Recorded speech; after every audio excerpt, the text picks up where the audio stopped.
So first of all, good afternoon, everyone. So my name is Alejandro Alfero, and I'm the co-director of the e-tailing project, and as well as one of the moderators for today's roundtable.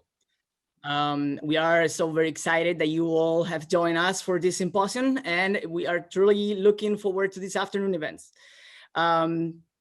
Before I give the floor to Dr. Gillian Lord for the opening remarks, I would like to first state how it's going to be the outline for today's session. We're going to start with the opening remarks, as I mentioned, with Dr. Gillian Lord from the University of Florida. Then we'll start with the showcase as well of the e-tailing project with Darian, Hector, and myself. And also we'll have the help of the associates Adolfho, Romero, and Dora Szarvas. After that, we will have a very brief break of probably like 10 minutes where you can make use of it to also go and upvote and downvote these questions that we will be asking the speakers during the virtual roundtable that will come afterwards. During the virtual roundtable, you will have the chance, first of all, as I mentioned, to choose what questions you feel like there should be asked. And after that, there will be a period where you will be able to type in your own questions. So in order to avoid the overlapping of topics or even questions, then that's why we're doing the first part, where you will choose what questions do you think you feel like are pressing or more urgent to be answered. After that, after the interactive Q&A, we will definitely have the closing remarks. All right. So as I mentioned, I would like now to acknowledge my colleague and fellow co-director, Darian Hector. Darian? Thank you so much, Alex. So as stated, I am Darian Hector, and I am also a co-director of the e-tailing project. I'm also a moderator for today's roundtable, and I'm so excited to see all of you here. We would like to take the time to thank the Department of Spanish and Portuguese Studies at the University of Florida, as well as the Advisory Board for UF's Center for the Humanities and the Public Sphere, the Samuel Proctor Oral History Program, and the Administration and Language Program of Gainesville Country Day School for helping to make our e-tailing possible. And before we truly get started, Alex is going to share some general procedures for today's Zoom session, so that everyone who has joined us in the audience will be able to be on the same page as our panelists. Mm-hmm. Yeah. Well, yeah. Thank you, Darren. So please notice that we ask the audience members to keep their audio on mute, even though I think that's default, but just in case, just avoid some interference, and same thing with background noise. Additionally, we'll be using Google Slides, as I mentioned before, to provide an opportunity for the audience to interact with us during the presentation. So the chat will be disabled, but you will have access through Google Slides to ask any questions that we mentioned before. A link will be sent to you via the chat, and once you click on the link, you should be able to see how you can engage with us through this platform and answer the questions or just responding to the polls. Lastly, I would like to introduce you all to our opening speaker, Dr. Gillian Lord, professor and chair of the Department of Spanish and Portuguese Studies at the University of Florida. Gillian? All right, thank you. So everything that I have on my outline, you guys already just said. So pretend that you haven't heard any of this. Yeah, anyway, so not good morning, good afternoon. Thank you all for being here. The Zooming Out Symposium, where we're going to explore current and future perspectives on heritage learners and 21st century literacies. As Alex said, I'm Gillian Lord. I'm a professor of Hispanic linguistics and chair of the department here. And so on behalf of our whole department, I'm very pleased to welcome you, albeit virtually, to Gainesville and to the department. And especially big happy welcome to our distinguished panelists, who will be introduced in more detail later, I believe, right? But Dr. Maria Carreira, Dr. Maria Luisa Barra, Dr. Kim Patowski, and Angela Betancourt, and our own Dr. Diego Pascual Ijabo. We are very happy to have you, very happy you were able to join us. As you, I guess, know already, the anchor for the symposium is, and what we're starting with next is the showcase of the e-telling project, which is an endeavor that harnesses the, I guess, sort of the connecting power of technology to bring together people of different ages, different life experiences, different language backgrounds to share and learn from each other. So this is especially exciting for me because this project was born in fall 2019 out of a class that Alex and Darian took with me, technology and language education. It was easy to recognize the potential and the very large scope of this project. And as Alex mentioned, the Center for Humanities in the Public Sphere gave them a nice grant to continue it. I will also admit that I didn't think it would be carried out.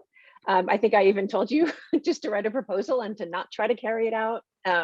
It's really hard working with children. It's hard to make reliable connections in public schools. And in retrospect, it's really cute that I thought those would be the problems, right? Because as soon as they were about to get going, then came COVID. But to my amazement, they didn't give up. They persevered. They pivoted to totally digital. And it's really impressive to see what they've been able to accomplish. So I'm looking forward to the showcase and really happy that they're able to share it with all of you. So then after that, we move on to the roundtable discussion about 21st centuries for heritage language teaching and learning. And one of the points I talk about a lot in that tech seminar that Alex and Darian took was how we can't just jump on the technology bandwagon, right? Without considering what tools, we have to consider goals and objectives before even considering if we should use technology or what technology. And obviously in the last year, I guess out of desperation, we've all pretty much found ourselves clinging to that bandwagon and using technology in ways that may not have been the most appropriate, the most judicious, the most well thought out, or even the most well implemented, I know in my case. So the way it all happened, or the way it's still happening, we haven't really had the chance to reflect, right, on what we've been doing or how or why we're doing it, and much less on what lessons we can learn from it. So as Alex put it in an email to me, now is the time to zoom out, hence the title of the symposium, which I confess I didn't get for a while.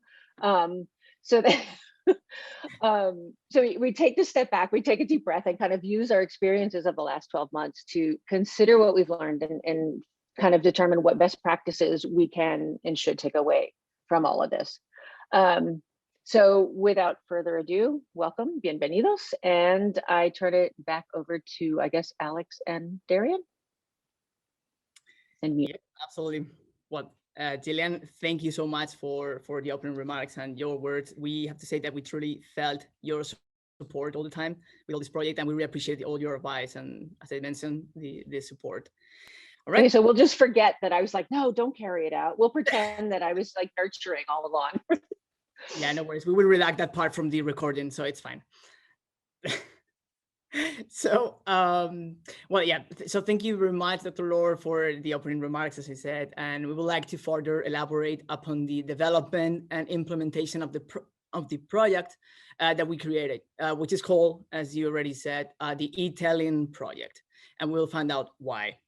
The theoretical frame of this project was first developed during a graduate seminar that Dr. Lord taught about technology and language education, where we learned about various computer-assisted language learning tools and applications. Throughout the course, we became interested in how digital media could facilitate lexical acquisition. So eventually, we narrowed our focus to how learners' vocabulary develops through digital stories. Upon receiving positive feedback from Dr. Lord, the theoretical frame that we used for a project that we submitted in her seminar became the basis of a proposal that we submitted to the Center for the Humanities and the Public Sphere. So what exactly is the e-telling project? Well, Darian? I'm so glad that you asked that, Alex. To give context about our project, it connects speakers of different generations together in a bilingual context that is mainly focused in the target language, so in our case, Spanish. In our instance, we had adults who were bilingual and bicultural speakers of Spanish. They were heritage speakers who grew up in the United States and grew up very connected within their Spanish-speaking communities. So these adult speakers all had ties both to the state of Florida and to the city of Gainesville, whether they were here working professionally or whether they were graduate students or whatever the case may have been. So we had these speakers come and speak to local 5th grade students who were significantly younger than them, right? And they spoke to the students through Zoom due to pandemic restrictions. At first, our project was designed to be a face-to-face scenario, and then the pandemic came, and so we had to adapt, right? And through the online modality, the adult speakers shared visuals, relatable stories to the students about their own background, their own childhood, their own experiences. Some of the themes that the speakers chose to discuss were food, literature, music, dance, and other cultural nuances, especially the importance and value of intercultural connections. So this project literally brought the community to the students, right? And it showed that Spanish, bilingualism, diversity in language and culture are important and living aspects of the students' own community. So we also wanted to highlight positive representation, and we wanted to underscore the heritage speakers were bilingual leaders in this community. Some of the students were also heritage speakers, so that's why that aspect of representation was really important and crucial for us. Some of the students were L2 learners, and all of the students gave positive feedback about each of the encounters they had with our volunteer storytellers, also called e-tellers. Essentially, our model was designed to work in a heritage context, in an L2, like traditional Spanish language class context, or a blended context that has both learners, as ours did. After their interactions with the storytellers, the students were provided with the opportunity to create digital stories based on the Spanish language input that they received from the speakers. So they interacted with the speakers, they had a question and answer session after interacting with the speakers, and then digital stories are essentially a combination of text, video, images, and audio.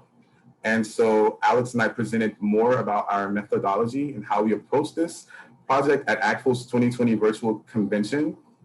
Due to time constraints, I can't really go into full detail about the methodology here, but we're more than happy to share more about what our methodology was and how we approach this. If anyone's interested, just let us know and we'll email you a link to the video file from ACTFL. Yeah, thank you, Darian, for elaborating on the Italian project and how we develop it.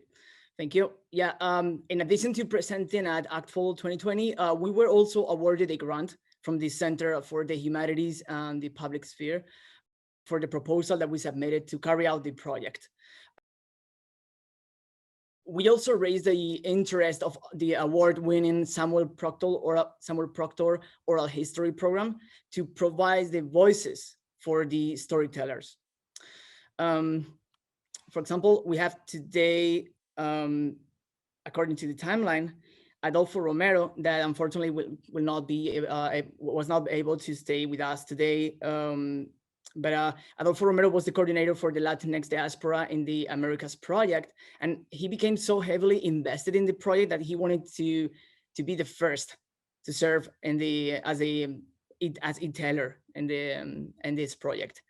Darian and I also work with Gainesville Country Day School to implement the project within a 5th grade Spanish class.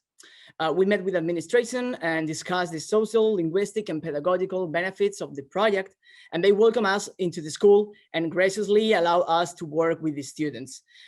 Students spoke about how enriching the experience of speaking with e-tellers and creating digital stories was, and so on. Okay, so sorry, actually, Alex, if I can interject, we're very fortunate and happy to have Ms. Dora, who is the head coordinator of the language program, and also the Spanish instructor that we for this project with us here today. And so Ms. Dora, please share a little about your experience in regard to the e-telling project from your perspective.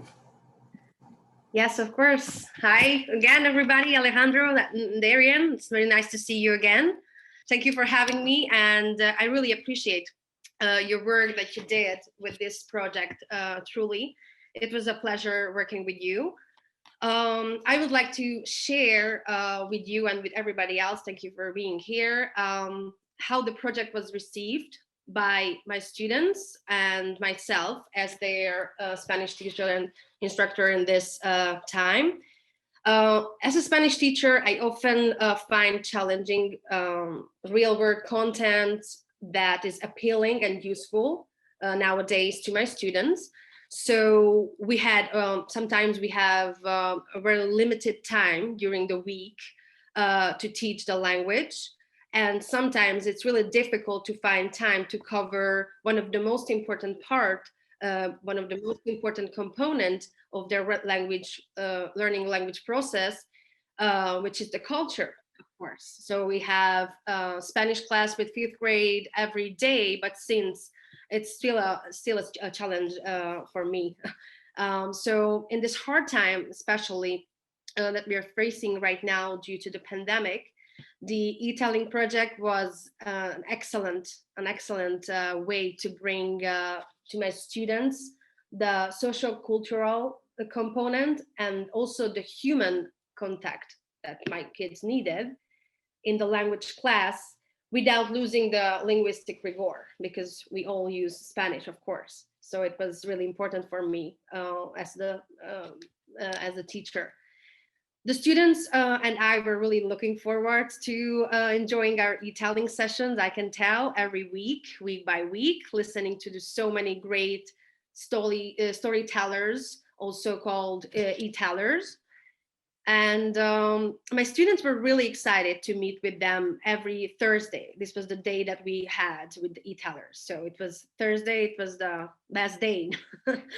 They always ask me, who is going to come next week? What will the topic be? Is it going to be una mujer? ¿Va a ser un hombre? ¿Un señor? ¿Una señora?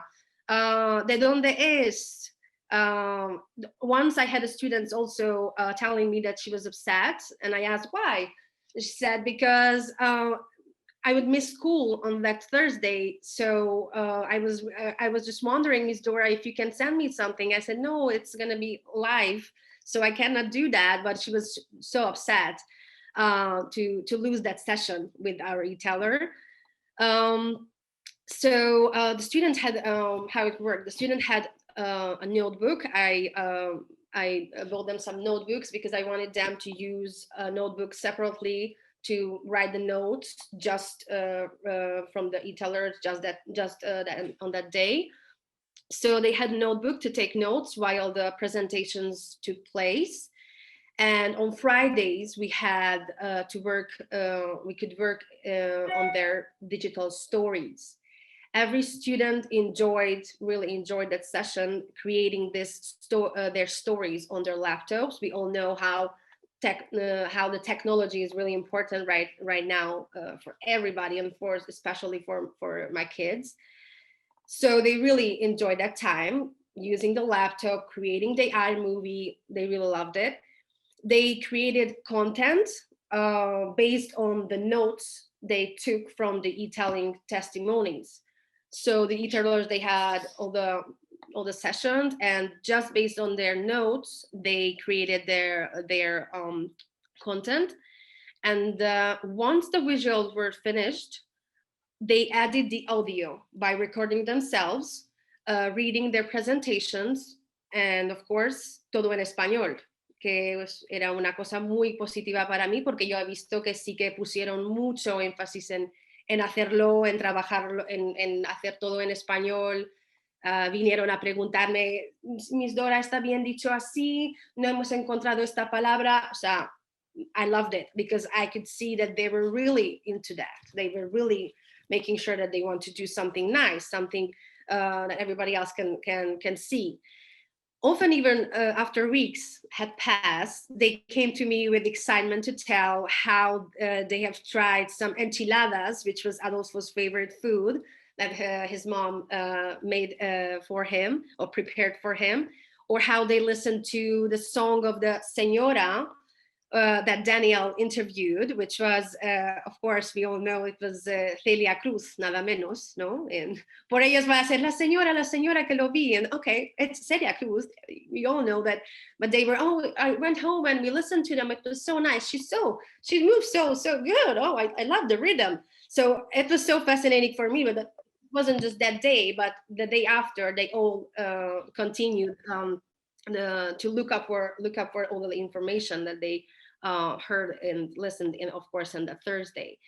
So thanks to our last presenter, Lauren's presentation, they got a new perspective on the importance of language learning at a young age, but also the stigma of being raised as a bilingual child and speaking with an accent, living in the United States. So the last one really was a really nice presentation. I remember that.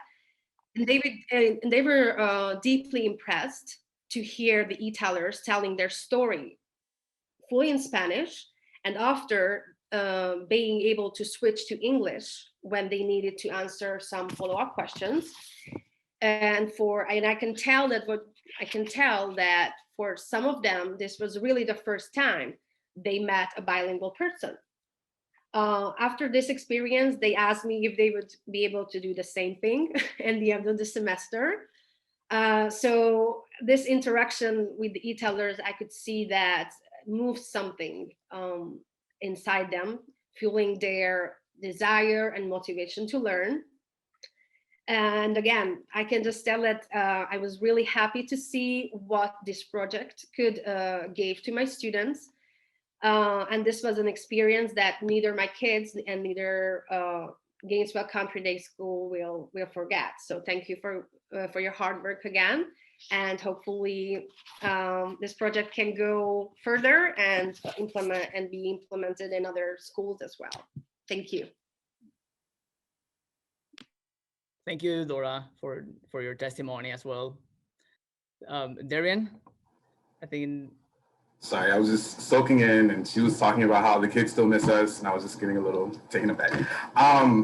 We want this project to be replicated, right? So what we did in Gainesville Country Day School, the hope and the possibility that we're exploring is looking at doing this in other school communities, improving this and making it stronger. And so technology really became the bridge that helped us to engage the learners in the classroom with the Spanish that exists beyond the classroom in their own community. So Spanish, not so much as a foreign language, Spanish as a living and important language in your life, you know, but that if you speak it at home, then that's wonderful and that's a beautiful thing. And maybe you don't speak it at home, but maybe you have friends that do, right? And looking at that and seeing how important that is. And so kind of reinforcing those themes, again, through technology with the digital stories. So I was thinking about the future.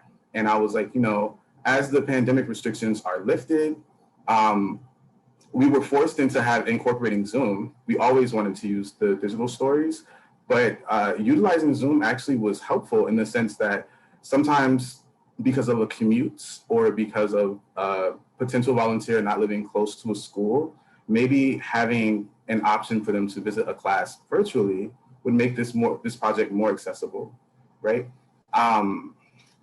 So for future developments, we're looking at possibly replicating this project in other contexts, right? And like I said, not just other schools, it can be done at a university level, at the K-12 level, but also with other languages or in different school communities. This is personally relevant to both Alex and I, because we both believe in the power of multiculturalism and multilingualism. So another example I was thinking of recently was how maybe there are Asian languages that are taught throughout K-12 schools and also at the university level throughout the United States, right? I was wondering about those learners and those learners of Asian languages. And I was like, you know, maybe we can try to replicate this project with different language pairs, and it would be interesting to see it in that context. The whole point of this project is to underscore and stress the value of diversity in language, but also diversity in culture. And I feel like working with young learners, it kind of plants that seed from the beginning at a younger age. And even with older learners and people at the university level, it again stresses how the beauty of multiculturalism and diversity in language is a great aspect of our society. So thank you. Muchas gracias.